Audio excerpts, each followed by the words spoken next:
ಸಹಿತ ಇದನ್ನು ಒಂದು ವಿಚಾರ ಮಾಡಬೇಕಾಗಿತ್ತು ಇದನ್ನು.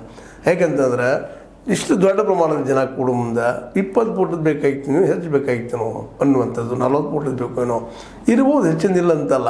ಯಾಕಂದ್ರೆ ಹೆಚ್ಚು ರೋಡ್ಗಳು ದೂಡದಿದ್ದಷ್ಟು ಮಾಡಿದಷ್ಟು ಏನಪ್ಪ ಅಂದರೆ ಸಹಜತೆ ಸರಳತೆ ಬರುವಂಥ ಸಾಧ್ಯತೆಗಳು ಇರ್ತಾವೆ. ಅದೇನೋ ಆಗಲಿ, ಇದೆಲ್ಲ ಘಟನೆ ನಡೆದಿದ್ದು ನಿಜವಾಗಿ ನಾವೆಲ್ಲರೂ ಭಾರತೀಯರು ಗಾಬರಿಗೊಳ್ಳುವಂಥದ್ದು. ಜೊತೆಗೆ ಈ ಒಂದು ಸಾವುಗಳಂತೂ ನಿಜವಾಗಿ ಮಹಾಕುಂಭ ಮೇಳಕ್ಕೆ ಒಂದು ಮತ್ತೆ ಕಪ್ಪು ಕರಿಬೇಕೇನೋ ಅನ್ನುವಂಥದ್ದು.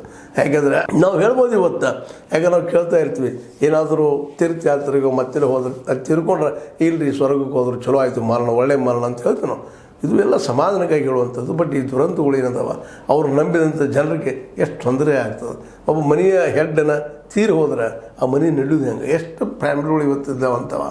ಇವೆಲ್ಲ ನೆಲೆಯಲ್ಲೇ ಈ ಒಂದು ಮಹಾಕುಂಭ ಮೇಳ ನಡೆದಂಥ ಈ ದುರಂತ ಇದು ಏನಪ್ಪ ಅಂತಂದ್ರೆ ಭಾಳ ದಿನಗಳೊಳಗೆ ನೆನಪುಳಿಯುವಂಥದ್ದು. ಇಂಥ ಸಂದರ್ಭದಲ್ಲಿ ಸರ್ಕಾರ ಮಾತ್ರ ಈ ಕಿವಿ ಕಣ್ಣು ಎಲ್ಲ ಎಚ್ಚರಿದ್ದರೂ ಸಹಿತ ಇನ್ನೂ ಎಚ್ಚರ ವಹಿಸುವಂಥದ್ದು ಅನಿವಾರ್ಯತೆ.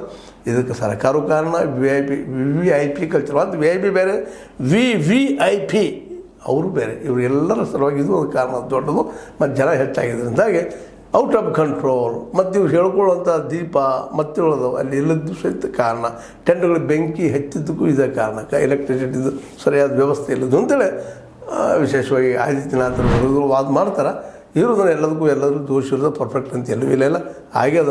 ಇದಕ್ಕೆ ಪರಿಹಾರ ನೋಡಿಕೊಳ್ಳುವಂಥ ಸಾಹಸ ಮಾಡೋ ಜೊತೆಗೆ ಇಂಥ ಸಮಾರಂಭಗಳನ್ನು ಆದಷ್ಟು ಕಡಿಮೆ ಆದಷ್ಟು ಒಳ್ಳೆಯದು.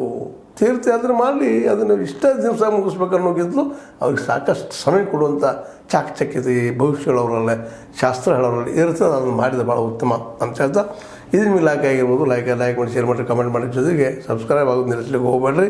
ಯಾಕಪ್ಪ ಅಂದ್ರೆ H16 ನ್ಯೂಸ್ ಸತ್ಯದ ಕೈಗಂಡೆ ವಂದನೆಗಳು.